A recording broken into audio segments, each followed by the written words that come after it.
Thank you everyone for watching. This is Shadow. This is my first cooking show that I'm doing for you, recorded on YouTube and posted to my website. I want to apologize for the setup over here. It looks like it's actually a cooking show.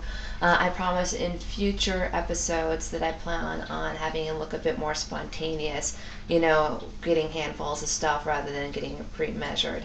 The purpose of this is to show you how easy it is to cook for yourself or cook for yourself plus one other without needing to necessarily get a whole bunch of prepackaged stuff or going off to one of your local chain restaurants. This is my trusty rice cooker and steamer. I would highly recommend anyone who's trying to cook for themselves to get them one of these. Make sure it includes a steaming basket with it.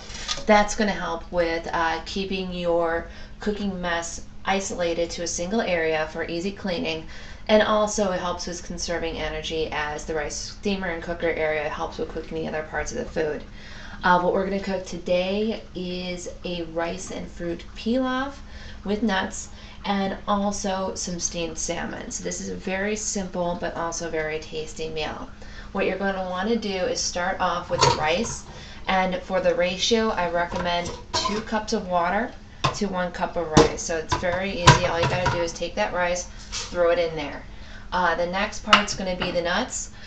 I typically buy nuts whole and in bulk, and what I'll do is I'll utilize one of these nice little choppers here for getting that taken care of and making it into a nice powdered nut mix. Otherwise, expect to spend a little bit more to have someone else do this for you. So you just add that over into the mix. And then we have the fruit. I went and bought some dehydrated tropical fruit. You can get your own mix of whatever you want. Just try to make sure it does not have pre-added sugar, otherwise it's going to make the rice a bit sweeter than normal. So we have that taken care of. And now we're going to talk about the salmon here. Typically I recommend fresh salmon, but in the case that you don't want to keep going to the supermarket a few days prior to getting this, frozen's also good too. I actually go and I got a frozen one that was pre-packaged in a vacuum sealed bag. I won't say where. Let it thaw out a bit, and what we're going to do is prime that a little. So first what you want to do is, this is more of a cooking wine, yeah.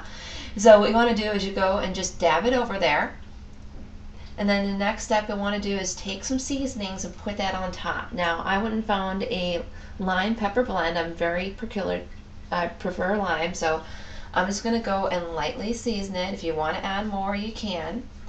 And then finally, just to trap the flavors in, what I'm going to do is get a little bit of olive oil and dab that right on the top, just like this. And what that's going to do is the oil is going to sink down a bit, and it's going to capture some of the flavor with that and put it into the fish. Now, the last step, fairly easy. You get your nice little steamer basket here, and you just smear it with the olive oil and pre-oil that pan for yourself.